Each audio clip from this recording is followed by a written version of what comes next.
A very good morning to everyone, and thank you so much for coming over to our webinar. We'll keep this webinar short. This is a 30 minutes duration webinar, and broadly what we are going to cover is the clauses which are important in an EPC contract, particularly for the Indian rooftops. We have got about 31 people as of now. I think we'll be reaching about 50 in another 5 odd minutes. Uh, Meanwhile, let me start with the basics at least. I'm your host for today. My name is Puneet Singh Jaggi. In the previous experience, I've had about 1,000 megawatts of consulting experience for project owners, lenders, system integrators, where we have done detailed engineering drawings, we have done contract drafting, and we have done project execution. I hope that today I would be able to use some of that experience to be able to make the EPC contracts part a little more clearer to you. Other than the professional stuff, I'm a tall Sikh who enjoys eating and cooking if everyone is interested. As far the questions are concerned during the webinar, if you look at the GoToWebinar control panel to your right of the screen, you will see that there's an option of you raising a hand if you have any doubt. In case you do raise a hand, at the end of the webinar, I'll be taking up all the questions. Alternatively, in the dashboard that you see on the right hand side, you also have a tab called questions. You could type in a question, and again, by the end of the webinar, we would be addressing all the questions together.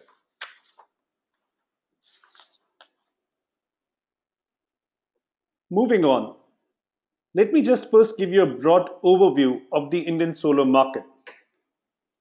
The Indian solar rooftop market is bound to be growing by leaps and bounds in the coming years. The simple reason for that is that it's a godsend technology as far as India is concerned. It is cheap. The prices of silicon have dropped by about 93% in the last 7 years, and silicon forms the most basic raw material of solar panels. It is modular, which means that you could set up a 5 kilowatt power plant or a 100 kilowatt power plant or a 100 megawatt power plant.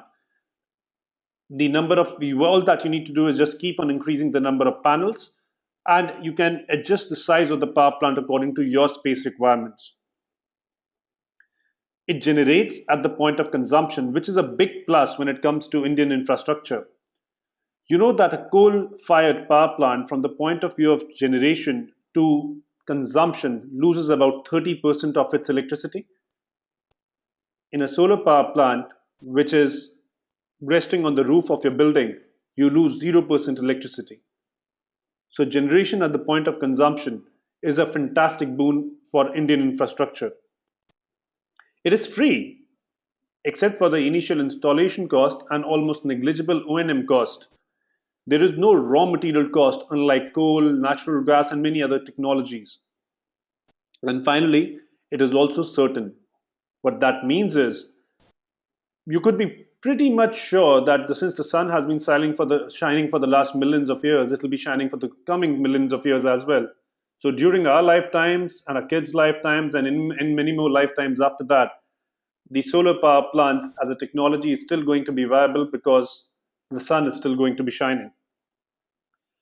Now, considering all the benefits of solar, let me just talk about the current status and the future for solar in India. We have about 300 megawatts already installed, but the government has set up a target of 40 gigawatts, which means 40,000 megawatts of installations by 2022. What that means is in the next 7 years, we are bound to grow by about 100 times. That is the kind of scale we are talking about in rooftop alone. In addition to this, about 60,000 megawatts are going to be added in the utility scale, megawatt scale, large scale segment as well. This, in a large part, is going to be driven by the fact that solar is already cheaper in 40% of locations on commercial and industrial rooftops in India. It's cheaper than the grid rates. In the next 3 years, we expect that in commercial and industrial rooftops, it will be cheaper at 100% of the locations. And in the next 7 years, even the residential rooftop the grid electricity is going to be more expensive than what you can be able to generate from solar power plants. So 100 times growth is what we're expecting in the next 7 years. We are hoping that you and we combined are able to take some advantage of this opportunity. Now, what exactly is a solar power system? A solar power system is a fairly simple and a modular system. It comprises of a few key components: solar panels, which take in the sun rays and convert it into DC currents; cables, which take the current from the solar panels up to an inverter; the inverter, which converts this DC current into AC current, which is more usable by all our appliances; and also these module mounting structures on which these solar panels are mounted. In addition to this, there are a couple of other small peripheral equipments which are also required. In effect, this is not a very different device than a car, a refrigerator, a TV, or an AC. Essentially, we have got a lot of electronics put together to be running for your comfort. Hence, the buying decision is also not very different from a car, refrigerator, television, or an AC. Now, let me just take car for an example. That what do you really consider while you buy a car? I'm assuming that in all these four cases, not only for a car, you already know the capacity of the car that you want to buy, or the capacity of the refrigerator, the television, or the AC that you want to buy. But except for the capacity, once that's decided, what else would you want to consider while making the purchase decision? A, you would want to check out the price. B, you would want to check out the efficiency. In case of a car, you measure it by mileage. In case of television, you check out the picture and sound quality. Probably an air conditioning refers to the cooling efficiency and so on. You would also want to know that what is the waiting period for a car to be delivered, or what is the delivery time or installation time for an air conditioner or for a fridge for that matter. You would be very interested to know what all things are coming along with the equipment that you're buying. So, for example, if you were to buy a car, are you going to get a spare tire? Are you going to be getting a stepney, a jack? The tools and equipments that come along with a car. And finally, it's again going to be extremely important to you that how many years or months is the equipment going to be considered under warranty, where we are not going to be charged anything for any kind of repairs. Now, let me talk about the capacity part first, and after that, we'll be talking about all of these five individual parameters. When you want to ascertain the capacity of a solar power plant, what you need to consider is your monthly billing, your rooftop space, and finally, what is the kind of electrical load that you want to run on the solar power plant. As a ballpark, you could assume that about 10 to 12 square meters of space are required per kilowatt of solar installation. Again, as a ballpark, 1 kilowatt is able to generate approximately 4 units a day considering Indian radiation standards. And finally, for every 1 kilowatt of load, a solar power system cannot take more than, for every 1 kilowatt of solar power plant installed, depending on the time of the day, it cannot take more than 1 kilowatt of load. However, a more detailed analysis can be accessed at our website www.ezysolare.com, wherein you can upload a layout of your rooftop and we can tell you what is the capacity that you can accommodate on top of that rooftop. You could also give us the coordinates of your location and we'll be able to tell you what is the expected generation at that location. Moving on, the five parameters that you're using for any of the other appliances are the same parameters that apply to solar as well. So when you're structuring EPC contracts for solar, you need to take into consideration the price, the efficiency, which in case of solar is going to be measured by the energy generation, the installation time that you're going to take to get the plant, the scope of supplies, of services, and finally the warranties. During the webinar, I intend to cover all of these aspects as well. I'm hopeful that by the end of the webinar, we'll be left with about 5-10 minutes for the question answers. In case you are not able to finish the question answers in this time, You could access to me personally, write to me, or leave us a message on Twitter or Facebook pages, and we'll be getting back to you. Now, this is my favorite slide. When we are talking about EPC contracts, we obviously have to talk about EPC contractors. And when we are talking about EPC contractors, there are two kinds. There is a Mr. India kind, and there's the Mogambo kind. For the international audience who do not really understand the context of Mr. India and Mogambo, let's just keep it simple and call it Batman versus Joker. My point is that you will either get genuine EPC contractors or you'll get scammers who are out there to make money, giving you exaggerated, promising deals in the beginning, but giving you a very painful experience by the end of your contract. Fortunately, in my experience, we have had some experience with both, and as a result, I'm able to educate probably a little bit on the same. Coming to the first parameter, the price. Now, a price can vary largely on a lot of parameters, depending on the size of the system, the kind of the roof, the kind of refurbishing that you need to do, the kind of makes that you select, the design philosophy that you follow, so on and so forth. But as a ballpark, for a system of 100 kilowatt, it would broadly cost about 60 lakh rupees or upwards. And for a 1 kilowatt with a battery backup system, probably you'll end up spending about 1.4, 1.5 lakhs, which means about 60 rupees a watt peak to 140 rupees a watt peak, depending upon the size of the system, along with all the other peripherals that come along with it. The typical terms, as you can look at the slide, you typically pay a 10% advance. This can or may not be supported by some sort of a guarantee from the contractor. You pay a 10% on the completion of civil work, which essentially includes the foundations. It also includes not only the making of the foundations, but also curing of the foundations. It also includes the foundations of the equipments along with the foundations of the module mounting structures that you need to take into account. Then almost 10% is there on the delivery of the structures. The 10% on delivery of structures would essentially mean that about 6 lakh rupees in a 100 kilowatt project. The structures would have columns, rafters, purlins, and the designs are typically approved.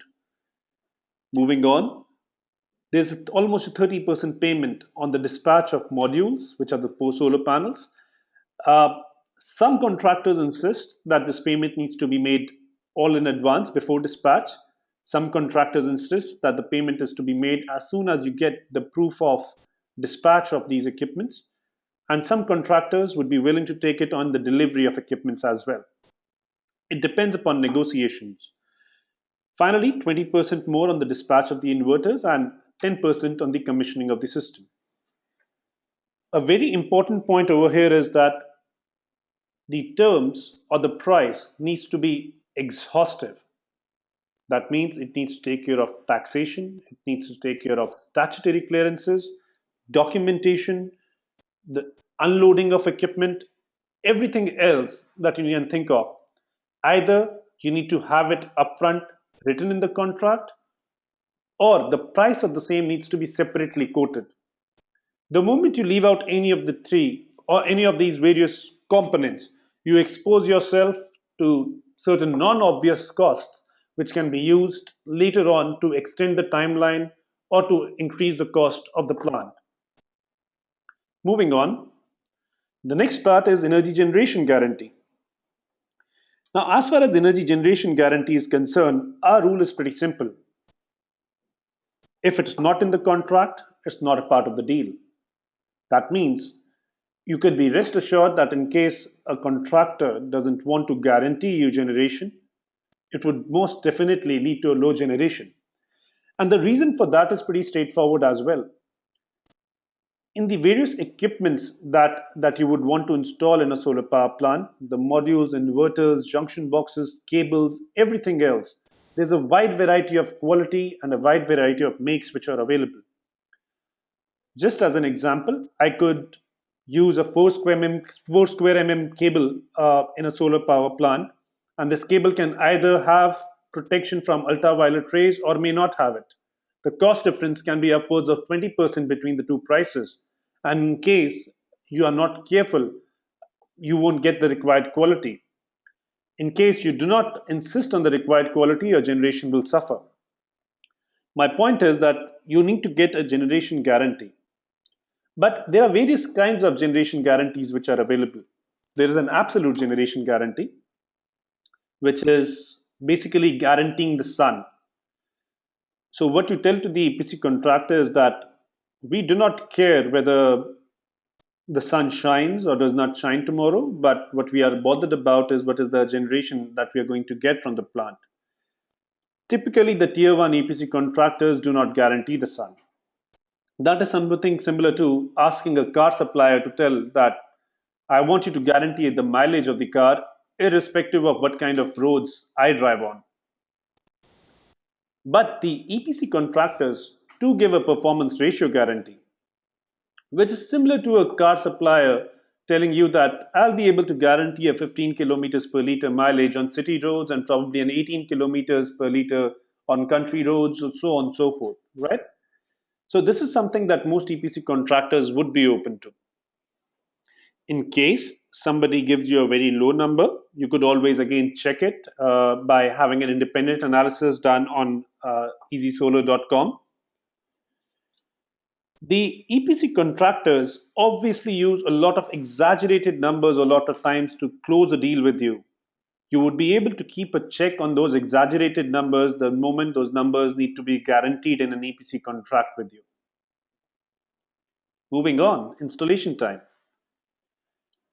Now, installation time can typically be anything from 30 days to 90 days depending upon the size of system. We have seen even megawatt scale systems being executed in 90 days timeline, but as an industry standard, 90 days timeline is more than enough for a 100 kilowatt project. Probably for a 5 kilowatt project, 30 to 40 days would be more than enough considering that equipments have some lead time during ordering. In case the system does not get commissioned in that period of time, then the typical industry standard damage is in the range of about 0.25 to 1% per week of delay from the date of promised commissioning. But the question is that why would you want to impose damages? I mean, are you really losing money? The simple answer is yes. For corporates, particularly who want to take advantage of accelerated depreciation, which is in India a pretty large advantage to be taken for corporates, it's almost saving of quarter of the total system cost. These advantages are time bound. In case you commission a system by September, you can take 100% of this advantage. In case you commission the system by March, you take 50% of this advantage and 50% gets transferred out to the next year. This can have an impact of as much as 5 to 10% on the overall return of your project and about 1 year on the payback period of the project. So loss of tax benefits becomes a huge problem. The second problem is that if you had given the payment on time, but the EPC contractor has not been able to build the system on time, then the savings that you were expecting from the system are getting delayed. In case you have a loan separately taken for the system, then you are also incurring an interest cost on that loan. Howsoever marginal that cost is, but nevertheless, the interest during construction is a cost that you will be bearing. All said and done, my point is that again, if you're talking to an EPC contractor and he agrees to a timeline but not penalties, citing some sort of supply chain issues, or even worse, if he's not committing to a timeline at all, then be warned, you're talking to a joker or a mogambo, you're talking to a scammer. Moving on, the scope, probably the most important part of an EPC contract. While you define a scope, everything big and small comes into it. But broadly, the scope can be divided into supplies and services. When you're talking about supplies, you need to take into consideration all the equipments that form a part of the supplies, which means the modules, the inverters, the AC cables, the DC cables, the mounting structures, the protections that you have in the power plant, which include the earthing strips and earthing kits, the lightning protection arresters, and so on. The junction boxes, which have all the surge protection devices and is a sort of a combiner of a current, you need to be able to mention the makes, the specifications, the quantity, and quality of each of them. The moment you miss out any of this, you expose yourself to either a bad quality or a not a good enough make which is available in the market. Just as a small example of quality here, typically in India, where we have high humidity, it is recommended that a module mounting structure should have galvanization in excess of 80 micron thickness. That would more or less ensure that on a long term basis, your structure does not face any kind of corrosion. Unfortunately, in most EPC contracts that we have seen, we do not see this clause. As a result, the structure which is supplied is often has very often a very thin level of galvanization, and the corrosion starts within 6 months on the first strain. The same would apply to cables, the same would apply to inverters, the same in fact even applies to services. For example, again, when you're curing the foundations of your equipment, you need to ideally carry out a cube test to ensure that the foundations are having the required strength.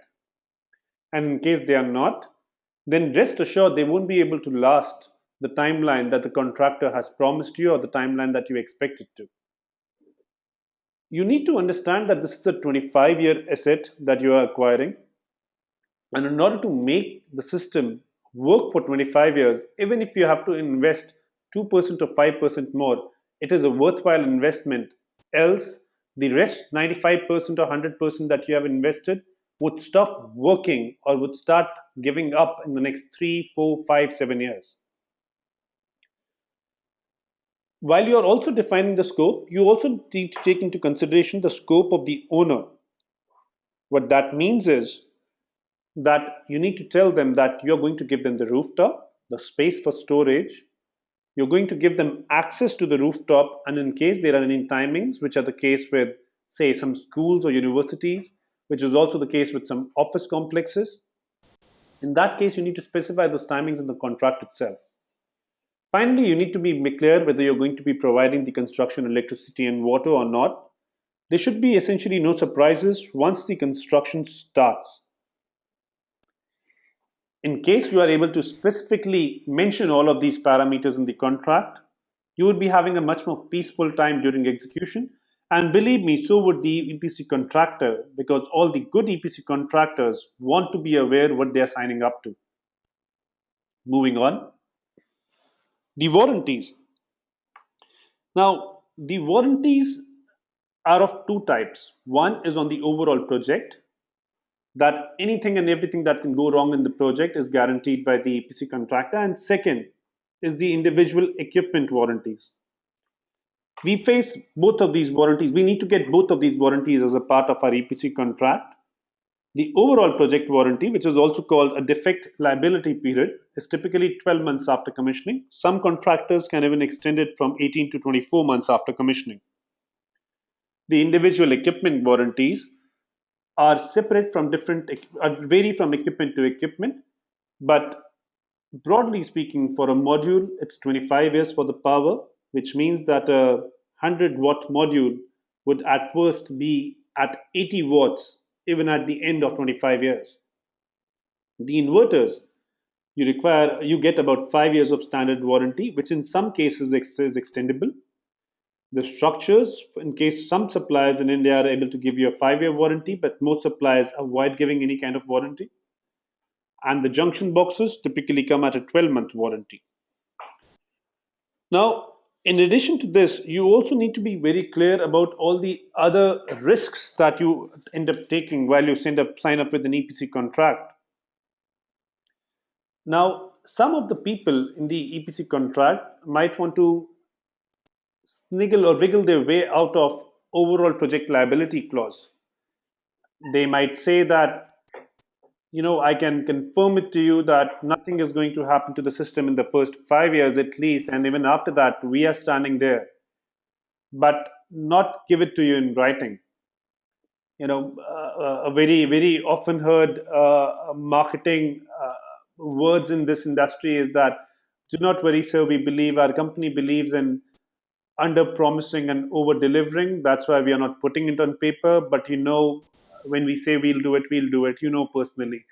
Right? So those kind of things don't really work if you do not have it as a part of your contract. Tomorrow, the guy who's selling you this system will be at a different company. You won't be able to hold that person responsible. And in general, it is not a healthy practice to believe words when you can put it in a contract, right? So this is all that is there as far as a few parts of the EPC contract is concerned. That said, there are a lot of other aspects that we could possibly help you about. We could help you with energy assessment of your roof. We could help you with layout. And in case there are system integrators who are listening to us on the website, if you can log into www.ezysolare.com, you are also able to take the advantage of our detailed engineering, wherein we give everything which is involved in a solar power plant, right from structure designs to foundation designs to cable designs to electrical engineering. Everything we are able to give you online at a cost which is hopefully cheaper than what it might take for you to do it yourself. Let me see in case we have got any questions.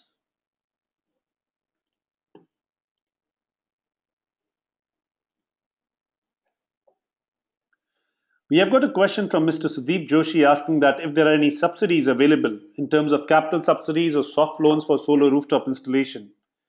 A very interesting question. We had hoped that we would be able to address it in a separate webinar, but to give you a small answer, theoretically, yes, there are subsidies available.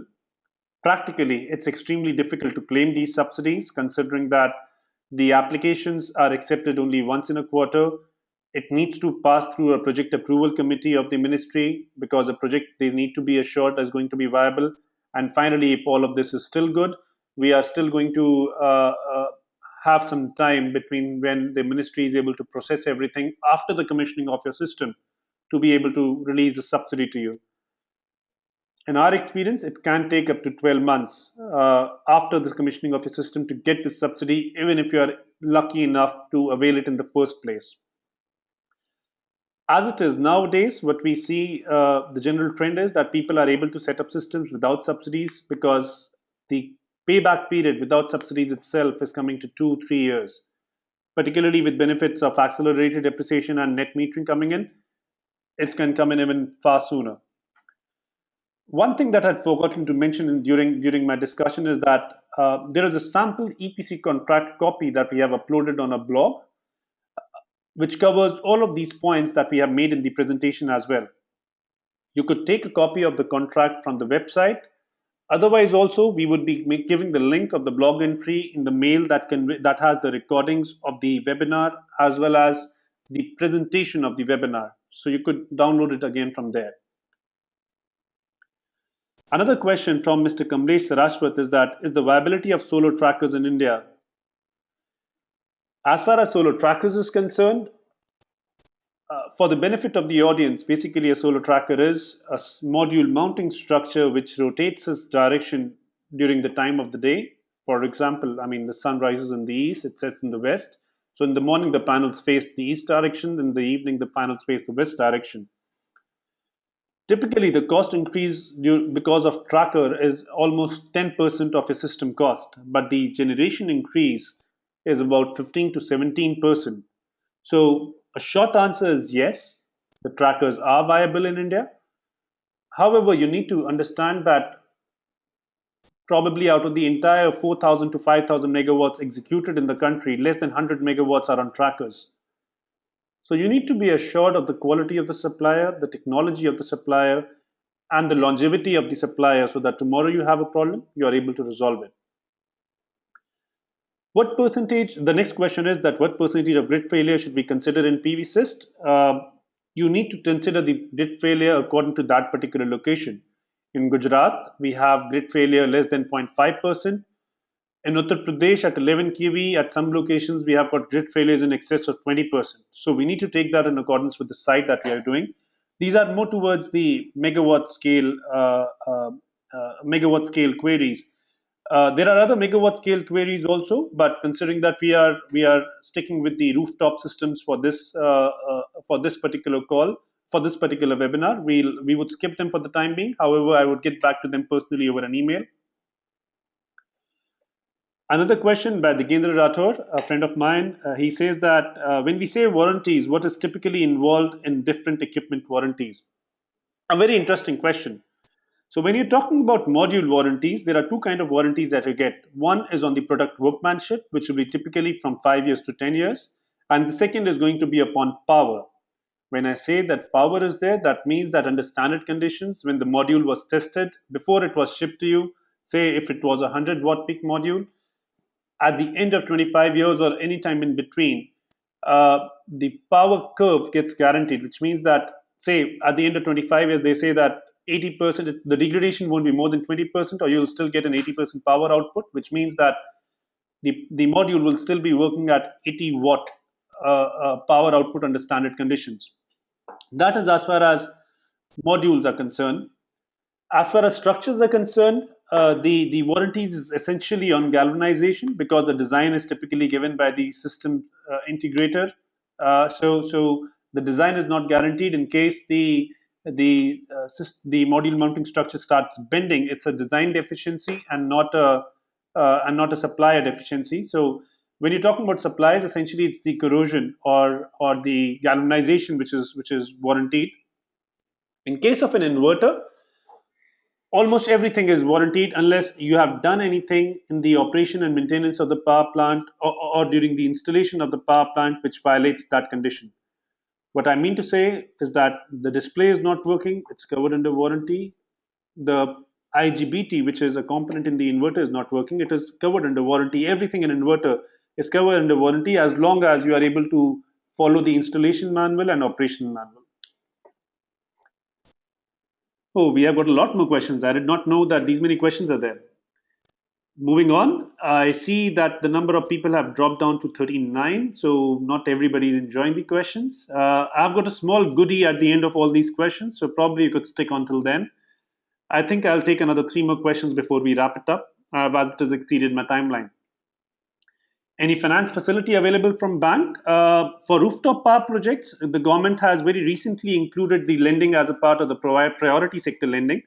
So a short answer is yes. The banks would be a lot more open to financing your power plants, but that said, the fact that whether they extend this to you or not is going to be dependent upon your personal profile and your relationship with the bank, your CIBIL rating, and there is no overarching policy which gives you finance. Next question.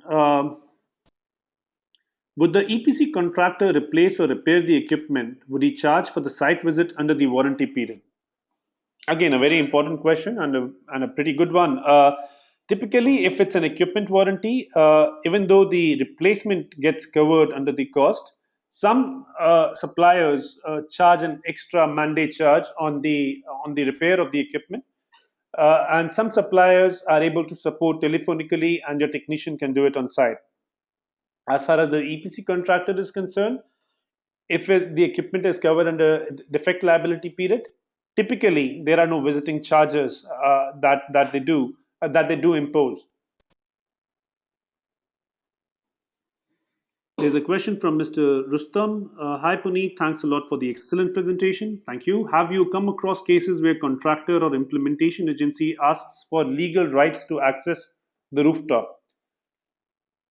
There are two kinds of legal rights here. One is the legal right to access the rooftop. Definitely, we need to be able to give them the access rights to the rooftop for the duration of construction. And in case we are making them guarantee the generation, then probably during the O&M or operation and maintenance period as well. The other rights are also sometimes in a different model where the EPC contractor says that you don't need to pay upfront for the system, but you need to pay me for the electricity that you generate out of the system, which is a different model altogether.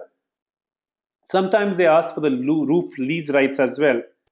But probably that is not under the scope of this webinar. I'll have another webinar on this model wherein there is zero upfront cost and you signed a power purchase agreement for the power which is generated by the solar plant owned by the EPC contractor or another owner. The question from Digendra again is, what is the meaning of the overall system warranty? Overall system warranty is basically everything that the equipment that the EPC contractor had covered under the scope of supply and services. If any of them has any problems, for example, your structure starts tilting more than what it should, your concrete starts wearing out in the foundations, you see that your cables are getting burnt, you see that you are not able to get proper monitoring that the contractor had promised you. All of these things get covered under the system warranty. What are the issues faced with grid connectivity in a rooftop solar plant? Is the question by Mr. Atukudi. Now, when you're talking about the issues faced with grid connectivity, you need to understand that there are two kinds of systems which are there as far as solar rooftop systems is concerned. One kind of system is a battery system, and the other system is a without battery system, wherein whatever is generated is immediately consumed by the load available. In the first system, if you have grid or you do not have grid, that won't make so much difference to the performance of your plant, because whatever is excess solar power, solar power plant essentially does not need the grid to operate. Whereas in the second system, where you do not have a battery backup, it's important that you have a grid connection live at all time, because the inverter which generates AC current always generates this current in sync with the reference current and voltage which it gets from the grid. In absence of the grid, the solar power system will also stop working. Moving on. Can schools and NGOs also get accelerated depreciation? Is the question by Mr. Rustam Sen Gupta. Uh, in all probability, no, because as far as I remember, this is covered under the Income Tax Act, and the rule is that I believe partnerships. Essentially, let me put it this way: in case schools and NGOs are paying taxes, income taxes, then yes, they can. But in case you are operating through a trust, which is not as it is subject to taxes, then no, you cannot take accelerated depreciation. A very interesting question by Mr. Amin Sheikh. Do we need to take electrical inspector approval after commissioning of the solar project? Yes, you need to take the electrical inspector approval, but not after commissioning of the solar project. You need to take this before commissioning of the solar project. The thing is that any solar power system has the capacity to inject electricity into the grid. In case they do inject electricity, in case the consumption at your end is very low, say you're generating 10 units from solar, but you're using only 2 units in solar, the balance 8 units can find their way to the grid. Since that possibility, no matter howsoever remote that is, that your load is going to be that low, exists, therefore you need to mandatorily take the electrical inspector approval before you commission the system. There are a lot of systems where this approval is not taken, but that is at the risk of the contractor. The question that is there is by Mr. Anand Gupta, whether third-party insurance warranty is a must for solar PV modules. You need to get into the background of the third-party insurance to be able to understand that why this was required. What the background, as far as my knowledge is concerned, was that this was used as an additional trust giving factor for a lot of Chinese suppliers, Chinese module suppliers. It is not wise to brand a Chinese supplier as a low quality just because the manufacturing is done in China. China is the global exporter of all solar equipment. So we had all kind of tier 1, tier 2, tier 3 suppliers. The tier 1 suppliers, in order to differentiate themselves and also in order to prove their quality, ended up taking third party insurance warranties, which means that in case any of them go bankrupt, the warranties are still going to be given by insurance companies backing their modules. The question whether it's a must or not, that would largely depend upon the comfort that you face with with you have with the supplier of modules. For example, Tata is a fantastic brand in India. It has existed for more than 100 years probably now. So if you're taking Tata as the if you're taking Tata as the supplier of the modules, you could be rest assured probably a third party warranty is not going to be required from them. On the contrary, if you are dealing with a new supplier, then possibly you could request for such a guarantee. But none of the Indian suppliers are able to give you that, and a very few global suppliers will be able to give you that. The bottom line is, and even those who are able to give you, in our experience, nobody has been able to successfully claim a warranty claim in China so far. So, uh, whatever comfort that you're drawing from this paper warranty, uh, you would have to nevertheless take it with a pinch of salt. Can we have a diesel generator? Oh my God, the questions are not stopping. We've got five more questions, five more new questions now. So I suggest, I mean, the webinar technically is over, but the attendees could continue to listen. These are very interesting questions, which are very relevant to any rooftop installation. The question is that can we have a diesel generator for grid-tied systems instead of batteries? Technically, it is possible to have a diesel generator system working in parallel with the grid system. When the grid, getting in parallel with the solar system. When the grid is available, obviously you don't use the diesel system. The power is generated in parallel with the grid. The solar power is generated in parallel with the grid. In case the grid goes off, you can switch on the diesel set, and the solar power can work in parallel with the diesel set as well. However, there are two, three things that you need to take into consideration when you're doing that. One is that the size of the diesel generator set should be typically twice or thrice the size of the grid tied of the solar system.